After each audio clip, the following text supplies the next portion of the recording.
Mesdames, Messieurs, bonjour. Très heureux de vous retrouver ici en direct de la Porte de Versailles à Paris pour le Salon de l'Agriculture et j'ai le plaisir d'accueillir Gilles River-Wechstein. Bonjour Gilles. Bonjour. Alors Gilles, c'est un journaliste qui sait ne pas se faire que des amis, ce qui est plutôt bon ton dans le domaine du journalisme, et en particulier avec un livre donc, qui vient de sortir, qui s'appelle, et je vous conseille vraiment de le lire, Glyphosate, l'impossible débat, intox, mensonges et billets verts, paru aux éditions Le Publieur.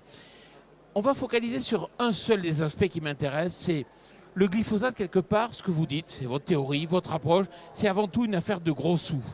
Oui, alors ce n'est pas des gros sous pour Monsanto, soyons clairs. C'est que derrière cette affaire, qu'est-ce qu'il y a? Il y a d'abord une désinformation massive. Si vous réfléchissez 30 secondes, vous vous rendez compte qu'il y a 5 ans, la plupart des gens avaient un bidon de glyphosate et ça posait aucun problème.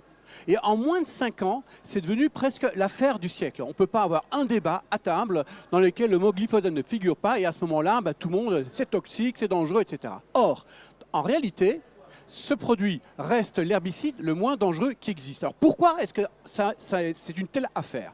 Cette affaire a démarré à partir du moment donné, il y a 5 ans, où le CIRC, donc le Centre international de recherche sur le cancer, a classifié le glyphosate comme cancérigène probable. Alors je vous rappelle que ce n'est pas une agence de sécurité sanitaire, c'est une agence qui regarde quels sont les mécanismes qui pourraient éventuellement donner le cancer. Donc, pour vous donner une petite idée, la charcuterie, c'est cancérigène certain. L'alcool, cancérigène, certain. C'est pas pour ça qu'on a interdit l'alcool ni la charcuterie. Donc, ça a été la porte d'ouverture. La porte d'ouverture pour qui? D'abord, pour tous les altermondialistes qui détestent Monsanto, puisque comme c'est un produit de Monsanto, tout le monde se dit, ben voilà, c'est le diable qui a fait le glyphosate, donc très bien, il faut l'interdire. Et puis surtout, et ça c'est beaucoup moins connu en France, bien que maintenant ça commence à sortir, les cabinets d'avocats américains se sont dit, hey, on a l'affaire du siècle ici. Pourquoi?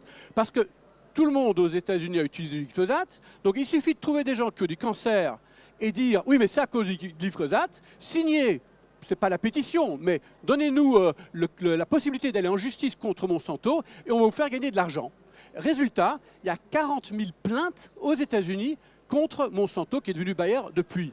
Or, tous les éléments de langage qu'on entend en France concernant la toxicité du glyphosate, concernant le fait que les agences ne feraient pas bien son boulot, tout ça a été développé par les cabinets d'avocats américains. L'enjeu entre 2 et 20 milliards de dollars. Si vous voulez dire, un cabinet, il prend quoi, 10 à 15%? Alors, il prend 10 à 15% aux États-Unis quand vous allez voir un cabinet d'avocats comme ça, ou plutôt, quand il va vous voir, il vous dit, vous ne payez rien.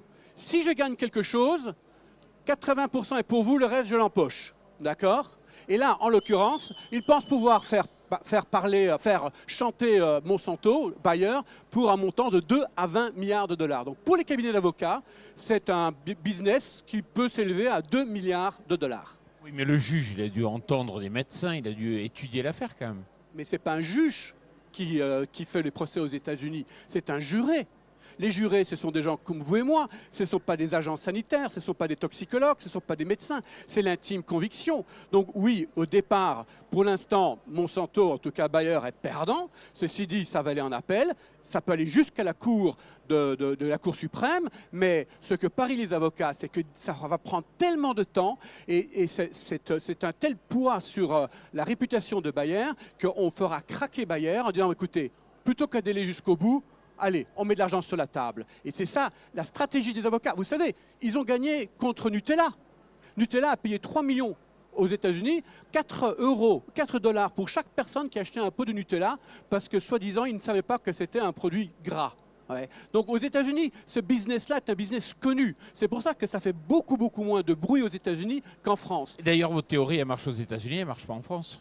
Ben oui, parce qu'aux États-Unis, voilà, il y a les cas. Et d'ailleurs, ce qui est intéressant, c'est que les avocats ne demandent pas l'interdiction du glyphosate. Ils demandent d'avoir de l'argent de Monsanto, mais le glyphosate continuera à être autorisé. Donc le comble du comble, c'est qu'en France, c'est devenu pas du tout une affaire juridique. On va interdire les agriculteurs français d'utiliser du glyphosate alors que la bataille juridique a lieu aux États-Unis, et donc les agriculteurs français seront les dindons de la farce. Et derrière les agriculteurs, ce sera les consommateurs, parce que ça voudra dire, bien entendu, des produits qui seront plus chers, voire carrément des produits qu'on ne pourra plus faire en Europe, en France, et qui seront donc importés. Bon, Gilles River-Wechstein, merci beaucoup. Je recommande la lecture de votre livre, édité aux éditions, donc Le Publiaire. Merci à vous. Merci. Et puis merci à vous.